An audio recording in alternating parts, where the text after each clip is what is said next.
Prezado presidente desta sessão, senador Paulo Davim, prezado secretário-geral da CNBB e bispo auxiliar de Brasília, reverendíssimo senhor Dom Frei Leonardo Steiner, prezado secretário executivo da campanha da Fraternidade, reverendíssimo senhor padre Luiz Carlos Dias, prezado senador Pedro Simon, senadora Lídice da Mata, prezadas senhoras, prezados senhores que nos honram com suas presenças hoje nesta sessão.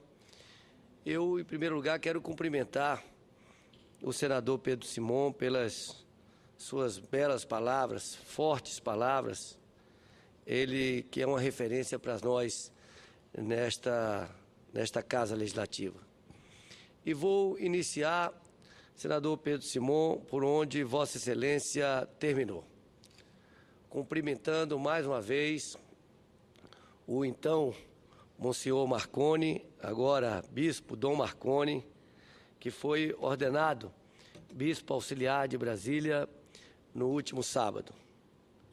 Eu tive a oportunidade, senadora Lídice da Mata, de participar da missa, da celebração dessa ordenação, acompanhado de minha mãe.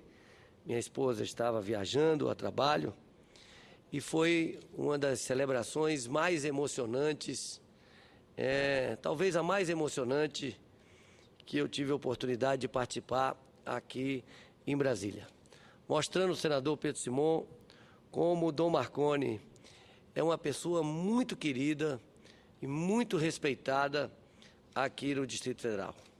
A catedral estava completamente lotada, algo como 2.500 a 3.000 pessoas, muitos assistindo dentro, outros fora. É uma celebração muito bonita, feita por Dom José Freire Falcão e concelebrada por Dom Raimundo Damasceno e Dom Sérgio, bispo de Brasília. E agora, Dom Marconi é bispo auxiliar da Arquidiocese de Brasília, junto com Dom Valdir Mamed, Dom Leonardo Steiner e Dom José Aparecido Gonçalves de Almeida. É importante registrar que, como disse o senador Pedro Simon, que o Dom Marconi é o primeiro bispo nascido em Brasília, nascido aqui, na Vila Planalto, e estavam lá, a comunidade da Vila Planalto fez questão de estar presente, levando faixas, mostrando a sua alegria. Eu não tenho a menor dúvida que Dom Marconi desempenhará o seu episcopado como um verdadeiro pastor, aquele que dá a sua própria vida pelo outro. Tenho me aconselhado muito com Dom Marconi, tem sido um privilégio dispor da sua amizade. Senhor presidente, senhoras e senhores, como já é tradição, a Conferência Nacional dos Bispos do Brasil, CNBB, convoca os cristãos a refletirem todos os anos sobre questões relevantes da nossa sociedade. Em alguns casos, problemas que expõem mazelas a serem combatidas. Em 2014, o tema da campanha da Fraternidade é o tráfico humano e o lema é para a liberdade que Cristo nos libertou. O texto base da campanha da Fraternidade lista os objetivos desta grande mobilização promovida pela Igreja Católica: denunciar as estruturas e as situações causadoras do tráfico humano, reivindicar políticas públicas e meios para a inserção das vítimas, além de promover ações de prevenção. Senhor presidente, senhoras e senhores senadores, senhoras e senhores convidados, em boa hora, a CNBB alerta a sociedade para a violência que representa o tráfico de pessoas. No ano passado, o Ministério da Justiça divulgou o primeiro estudo com a consolidação de dados sobre o tema. Os números preocupam e revelam a necessidade de desenvolvermos políticas públicas que criem uma rede de proteção para as vítimas da exploração em uma das suas piores faces. Vejamos alguns números senhoras e senhores senadores, entre 2005 e 2011, a Polícia Federal registrou 157 inquéritos por tráfico internacional de pessoas para fins de exploração sexual. No mesmo período, foram denunciados 381 suspeitos de tráfico, mas apenas 158 foram presos. Ou seja, em menos da metade dos casos, o criminoso foi punido. O problema se agrava quando constatamos que existe uma subnotificação do tráfico de pessoas.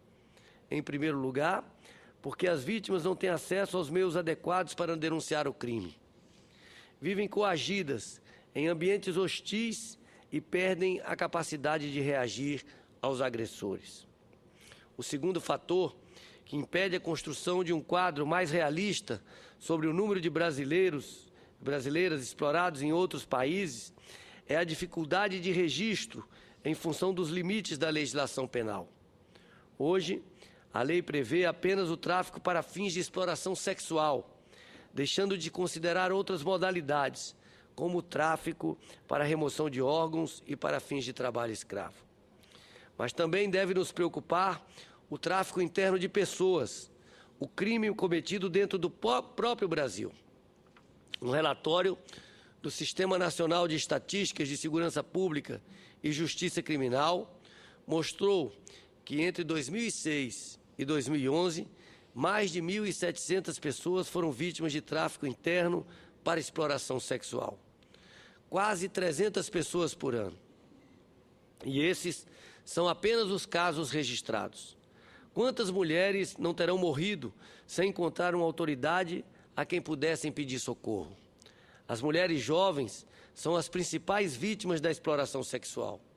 De acordo com o Ministério da Saúde, 1/4 das brasileiras exploradas pelo tráfico interno tem entre 10 e 19 anos de idade. As estatísticas mostram a dramaticidade do problema, mas não dizem tudo sobre o sofrimento das vítimas. É intolerável que, ainda hoje, a nossa sociedade seja marcada por situação tão degradante e assista passivamente ao tráfico de seres humanos. Nossos semelhantes que são privados da liberdade e transformados em mercadorias nas mãos de criminosos. Senhor presidente, aproveitemos a campanha da fraternidade e coloquemos o tema do tráfico de pessoas na agenda do Parlamento brasileiro. Recentemente, o Senado Federal realizou uma comissão parlamentar de inquérito para investigar o problema. A relatora da CPI, senadora Lídice da Mata, do PSB, apresentou uma série de sugestões para melhorar a nossa legislação e possibilitar a punição dos traficantes. Além de aprofundar o debate já iniciado pela comissão de inquérito, devemos cobrar do governo medidas mais efetivas para proteger da ação do tráfico aquelas pessoas mais vulneráveis. O resgate da dignidade humana, senadoras e senadores, é tarefa de toda a sociedade. Portanto, todos nós, parlamentares, governantes, movimentos sociais e cidadãos de bem, devemos responder ao chamamento da campanha da fraternidade. Dessa forma, poderemos superar o mal que aflige o conjunto da sociedade, conforme descreveu tão bem o Papa Francisco. Na mensagem que enviou aos católicos brasileiros por ocasião do lançamento da campanha, disse Sua Santidade: eu só ofendo a dignidade humana do outro porque antes vendi a minha. A troco de quê? De poder, de fama, de bens materiais? A dignidade humana é igual em todo ser humano. Quando piso-a no outro, estou pisando a minha. Cumprimento a CNBB pela escolha do tema e conclamo o Senado a apreciar as sugestões da Comissão Parlamentar de Inquérito apresentadas pela senadora Lídice da Mata. Muito obrigado.